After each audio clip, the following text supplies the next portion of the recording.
சென்னை வாசிகளே, அடித்தது அதிர்ஷ்டம். இனி உங்களுக்கு ஒரே டிக்கெட் தான். அசத்தல் மாஸ் அறிவிப்பு. தமிழ்நாட்டோட தலைநகரான சென்னையில ஒவ்வொரு நாளுமே மக்கள் தொகை கூடிக்கிட்டே தான் போகுது. மற்ற ஊர்கள்ல எல்லாம் அந்தந்த ஊர்க்காரங்க மட்டும்தான் இருப்பாங்க. ஆனா சென்னையை பொறுத்த வரைக்குமே எல்லா ஊர்க்காரங்களுமே இந்த சென்னையில தங்கி வேலை பார்த்துட்டும் படிச்சுட்டும் குடும்பம் நடத்திட்டும் வராங்க. சென்னை அப்படின்னாலே பல மாவட்ட மக்கள் சேர்ந்ததுதான். இங்க ஆண்கள் பெண்கள் அப்படின்னு குடும்பத்துல இருக்கிற 2 பேருமே வேலைக்கு போறது அப்படிங்கிறது பெரும்பாலான வீட்டுல இருக்கிற ஒரு விஷயம்தான். குழந்தைகளை ஸ்கூலுக்கு அனுப்பிட்டு தன்னோட அன்றாட வேலைகளை முடிச்சுட்டு வேகமா வேலைக்கு போவாங்க. சென்னையை பொறுத்த வரைக்கும் ஒரு இடத்துக்கு போகணும் அப்படின்னா மெட்ரோவிலையும் ரயில்லையும் பஸ்ஸுகள்லையும் டிக்கெட் எடுத்து போறதே ஒரு பெரிய திண்டாட்டமா தான் இருக்குது. இதனால நிறைய நேரங்கள்ல டிக்கெட் எடுக்க முடியாமலேயே பல பேர் ரயில்கள்லையும் பஸ்கள்லையும் மிஸ் பண்ணிடுவாங்க. சென்றாலும் டிராபிக்ல பல மணி நேரம் ஆகிறது. டிராபிக்ல சிக்கி தவிச்சிட்டு ஒருவர் செல்ல வேண்டிய இடத்துக்கு எப்பவுமே லேட்டா தான் போக முடியுது. இப்படி ஒவ்வொரு நாளுமே சென்னை மக்கள் தவிச்சிட்டு தான் வராங்க. இது போன்ற வேலையில தான் ரயில்வே ஸ்டேஷன் போகணும் அப்படின்னா ரயில் டிக்கெட் தனியாவும், பஸ்ஸுக்கு போகணும் அப்படின்னா பேருந்து டிக்கெட் தனியாவும் எடுக்க வேண்டிய சூழ்நிலை இருந்துச்சு. மெட்ரோ ரயிலுக்கு போகணும் அப்படின்னாலும் அதுக்கும் தனியா டிக்கெட் எடுக்க வேண்டியதுனாலேயே பொதுமக்கள் பல இன்னல்களுக்கு ஆளானாங்க. ஒரு இடத்துக்கு போகணும் அப்படின்னாலே பல சிக்கல்களை சந்திச்சுட்டு தான் போக வேண்டிய நிலைமை தினமுமே அவங்களுக்கு இருக்குது. இதனால அரசுக்கு அவங்க பல கோரிக்கைகளை வச்சிருந்தாங்க. ஆனா அந்த கோரிக்கைகளுக்கு எல்லாம் பதில் கிடைக்கிற விதமா அரசு இப்போ ஒரு அறிவிப்பு அறிவிச்சிருக்கிறாங்க. இனிமே எங்க போக வேண்டி இருந்தாலுமே ஒரே டிக்கெட் தான். பொதுமக்கள் பெரும் மகிழ்ச்சியில இருந்துட்டு வராங்க. இப்போ தமிழ்நாடு அரசு சென்னை வாசிகளுக்கு தேவையான முக்கிய அறிவிப்பை வெளியிட்டு இருக்கிறாங்க.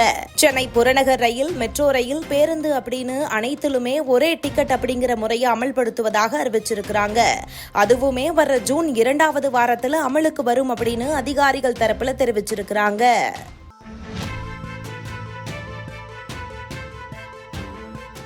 இதுக்கு ஏதாவது பண்ணா நல்லா இருக்கும். பஸ்ஸும் சரியா கிடையாது. வெயில்ல பப்ளிக் ரொம்ப கஷ்டப்படுறாங்க. பஸ் டைமிங்ஸ்லாம் கொஞ்சம் மாத்தினா நல்லா இருக்கும். நாம தான், வேற யாரும் கிடையாது. நாம இயற்கையெல்லாம் அழிச்சிட்டோம், குளம் குட்டை எல்லாத்தையும் அழிச்சிட்டோம். அதுக்கு நாம தான் காரணம். இது இயற்கை காரணம் கிடையாது, நாம தான் காரணம் எல்லாத்துக்கும். அதுக்கு தகுந்த வருமானமும் சரியா சில பேருக்கு இருக்க மாட்டேங்குது. புழுக்கத்துல குழந்தைங்களும் அவஸ்தைப்படுறாங்க. என்ன சொல்றது, எதுவும் சொல்ற மாதிரி எதுவும் இல்லை. நாம தான் எல்லாத்துக்கும் காரணம், வேற யாரும் கிடையாது. கடவுளோ இல்லை இயற்கையோ.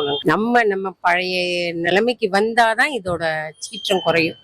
அங்கங்க மரம் நட்டு, இப்ப விவேக் சார் சொன்னார் இல்லையா, 1,00,000 மரத்துக்கு மேல நடணும்னு. அதே மாதிரி இந்த ஒர்க்கெல்லாம் முடிச்ச உடனே ஓரமா கொஞ்சம் நடுவுல சின்ன மரமா நட்டா கூட அதுல வர ஆக்சிஜன் கூட கொஞ்சம் குறையும். அதே மாதிரி போரிங் வாட்டர், அதெல்லாம் இன்னும் கொஞ்ச நாள்ல வத்தி போயிடுன்றாங்க.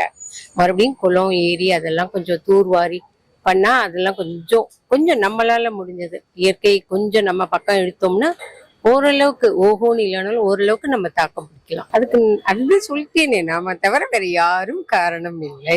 அது வசதின்றோம். ஆனா கண்டிப்பா எந்த வசதியும் இல்லை.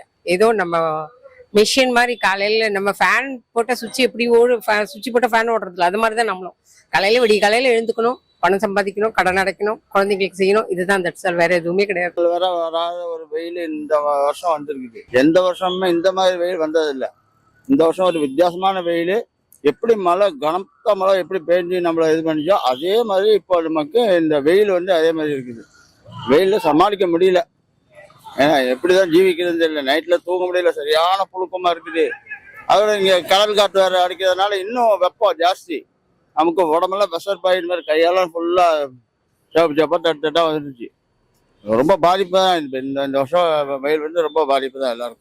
வெயில் எதனால இருக்குனாக்கா ஃபுல்லாக நமக்கு ஃபேக்ட்ரிஸ்லாம் உருவாகி ஃபுல்லாக புகை எல்லாம் ஃபுல்லாக மேலே போயிட்டனால அதனுடைய சூரிய வெளிச்சம் என்ன செய்யுது, டக்குன்னு பாஸ் ஆகி டேரெக்டாக டக்குன்னு நமக்கு சேர்ற மாதிரி ஆயிடுது.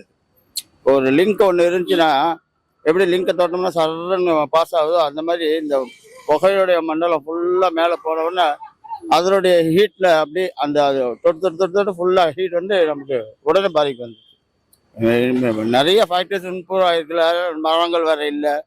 இதுதான் காரணமே. இப்போ நார்மலாக கட்ட வேண்டியதுதான். இப்போ கரண்ட் பில் இப்போ வந்துச்சுன்னா ஜாஸ்தியாக தான் வரும். எப்படி இருந்தாலும் ஒன்று ஜாஸ்தியாக தான் வரும். என்ன பண்ணுறது, நம்ம சமாளிச்சு தான் ஆகணும். எப்படி இருந்தாலும் நம்ம வாழ்க்கைன்னு வந்தாச்சு, வாழணும்னு வந்தாச்சு. எப்படியோ சமாளிச்சு தான் ஆகணும், வேற வழி இல்லையே. ஏதாவது சோர்ஸ் ஏதாவது என்கிட்ட இருந்தா வந்துச்சுனாக்கா அதை யூஸ் பண்ணிக்க வேண்டியதுதான், அவ்வளவுதான். அதுக்கு காரணம்னு சொல்ல முடியாதுங்க. அது இயற்கையோட சீற்றம். இயற்கையோட சீற்றத்தை பத்தி நம்ம ஒண்ணுமே சொல்ல முடியாது, புரியுதுங்களா? அதுக்கு எவ்வளவோ பாதுகாப்புலாம் கவர்மெண்ட் செஞ்சுட்டு தான் இருக்கிறாங்க. அந்த நேரத்துல வெள்ளங்கள்லாம் அது இதுன்னு வந்துச்சுன்னா கூட பாதிக்கப்பட்டவங்களுக்கு உதவி செய்யறதுக்கு நிறைய மக்கள் வர்றாங்க தான் செய்யறாங்க. ஏன்னா அதனால அதெல்லாம் இயற்கை சீற்றத்தை ஒன்றும் சொல்ல முடியாது.